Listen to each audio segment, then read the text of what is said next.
Salut à toi, c'est Rémi, j'espère que tu vas bien et bienvenue dans cette nouvelle vidéo sur ma chaîne YouTube. On va parler des investisseurs débutants, comment faire quand on se lance, par quoi démarrer. L'immobilier, c'est un marché énorme. Tout le monde en parle au travail, avec des amis, pendant des repas de famille. Et tout le monde s'y intéresse, mais tout le monde ne franchit pas le cap.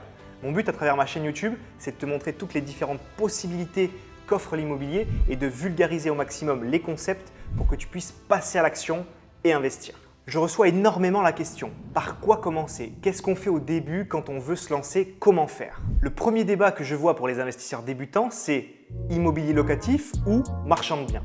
Ma réponse sur ce sujet, elle est très claire. Selon moi, il est bien plus intéressant de commencer par utiliser ton travail, ton CDI, ton épargne, ta capacité à obtenir un financement pour faire de l'immobilier locatif. C'est ce qui va te permettre de progressivement gagner plus, rehausser ton niveau de vie et te sécuriser. Là, bien sûr, on parle de faire ça avec les bonnes méthodes, celles qui te permettent d'être rentable dès ton premier loyer. On n'est pas là à investir comme monsieur tout le monde, Bobby qui achète un studio, qui le loue 250 € en nu à un étudiant. Ça ne fonctionne pas. Ce qu'on veut faire, c'est avoir un bien avec de très gros loyers comparé aux mensualités de crédit et à toutes les charges, faire du cash flow et gagner tout de suite de l'argent. Si tu te lances tout de suite dans du marchand de biens, c'est plus de règles à respecter, c'est plus compliqué dans l'ensemble et à tes débuts, tu risques de faire de petites plus-values pas hyper intéressantes. Donc entre gagner 10 000 € sur un an avec une opération d'achat-revente ou bien gagner 500 € de cash flow par mois, je ne parle même pas du moment où tu vas être sous différé de remboursement, sur ton premier bien, pour moi, le choix est vite fait. Encore une fois, ce n'est que mon avis personnel. Je pense que le marchand de biens, ça peut être une bonne idée lorsque tu le fais après déjà avoir investi dans l'immobilier locatif en perso avec déjà des rentes chaque mois. Deuxième débat, commencer par du locatif ou bien acheter sa résidence principale.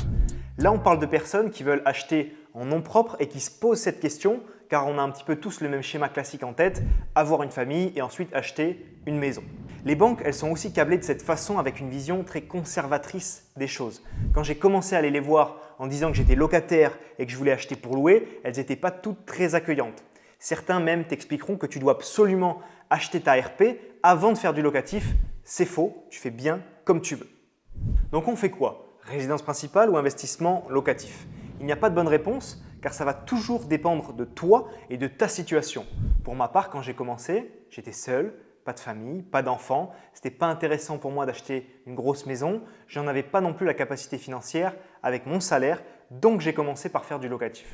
Une personne qui est en couple, de bons salaires pour obtenir un crédit, qui a vraiment à cœur d'acheter sa maison, pourquoi pas, mais ne pas le faire sur un coup de cœur et penser sa RP comme un investissement. Je te reprends mon exemple personnel, j'ai fait 4 apparts en locatif avant d'acheter ma résidence principale, qui était d'ailleurs un HLM, car je savais que j'y serais bien et qu'il y avait un super potentiel de revente derrière.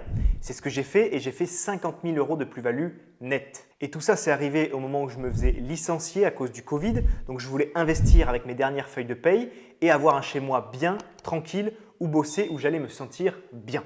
Ici, je te parle de mon parcours simplement pour te montrer ce qui est possible de faire. Tu ne dois pas exactement faire comme j'ai fait, mais plutôt voir ce qui te correspond le mieux et j'insiste, voir ta résidence principale comme un investissement et pas comme un achat coup de cœur. L'énorme avantage de l'achat en résidence principale, c'est que tu n'as pas d'impôt sur la plus-value contrairement aux marchands de biens. Donc je te conseille de faire ça une fois pour voir déjà si ça te plaît avant de te lancer dans du marchand de biens. Et le marchand, lui par contre, il a l'avantage de pouvoir faire ça 10 fois dans l'année. Toi, ça va être compliqué. Une fois par an déjà c'est bien, il faut faire attention, faire les choses dans l'ordre et dans les règles pour ne pas trop attirer l'attention du fisc et des impôts. Attention, acheter une résidence principale sur un coup de cœur, ça va faire quoi? Ça va t'amener un trop gros endettement, un trop gros crédit sur 10, 15, 20 ans et ensuite en général c'est fini, game over, tu ne peux plus emprunter, tu es trop en endettement et la banque ne te suivra pas sur d'autres projets. Troisième débat, investir en SCI ou en nom propre? Souvent c'est la même question dès le début. SCI ou bien LMNP réel, ça c'est des personnes qui ont vu beaucoup de vidéos sur YouTube, des gens qui vantent les mérites de chaque investissement et qui disent toujours quoi qu'il arrive que c'est le meilleur. Selon moi, et encore ce n'est que mon avis personnel, mais commencer par investir via une SCI, c'est en général pas une bonne idée. La plupart des gens que j'accompagne veulent investir pour gagner plus d'argent, améliorer leur quotidien, celui de leur famille, moins subir l'inflation et la flambée des prix. Pour cela, tu dois avoir de l'argent sur ton compte en banque, c'est aussi simple que ça. Et pour y arriver, il faut commencer par investir en nom propre, LMNP, réel, meublé classique, sans aucun problème. C'est ça qui va te permettre de faire du cash flow, de payer peu d'impôts et de pouvoir utiliser ou placer ton excédent de trésorerie tous les mois dès ton premier mois de loyer encaissé. La SCI, elle ne te permet pas de faire ça. Tu as d'autres avantages comme la transmission, comme les frais de société, comme les montages un peu plus complexes. Mais selon moi, pour un débutant et pour la plupart des personnes qui regardent cette chaîne et qui ont des aspirations comme celle que j'ai donnée un petit peu plus tôt, le LMNP meublé réel est une meilleure solution. Avant d'arriver à la conclusion de cette vidéo, si elle t'a plu, si elle t'a appris des choses, pense à la liker, c'est toujours bon pour l'algorithme, et pense également à t'abonner pour recevoir toutes mes futures vidéos. En conclusion, je trouve que c'est beaucoup plus simple et rassurant de commencer par faire son premier investissement locatif en meublé, réel, non propre, LMNP de façon très classique au début avant de penser à une RP, à une SCI ou encore à de l'achat-revente. Ça va te permettre de prendre confiance en toi, de comprendre comment ça fonctionne concrètement et de te heurter à certains problèmes comme tous les investisseurs et ça c'est normal, mais beaucoup moins qu'avec les autres choix qu'on a vus dans cette vidéo. Et tu peux ainsi commencer doucement mais sûrement à gagner tes premiers euros avec tes premiers loyers, tes premiers biens immobiliers, puis enchaîner. La suite de ton parcours, elle va dépendre de toi, du fait que tu veuilles ou non quitter ton job pour faire de l'immobilier à temps plein, que tu veuilles investir avec un ou plusieurs associés, etc.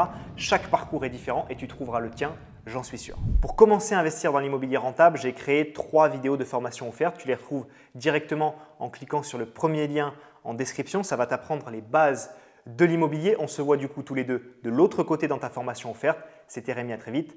Ciao, ciao.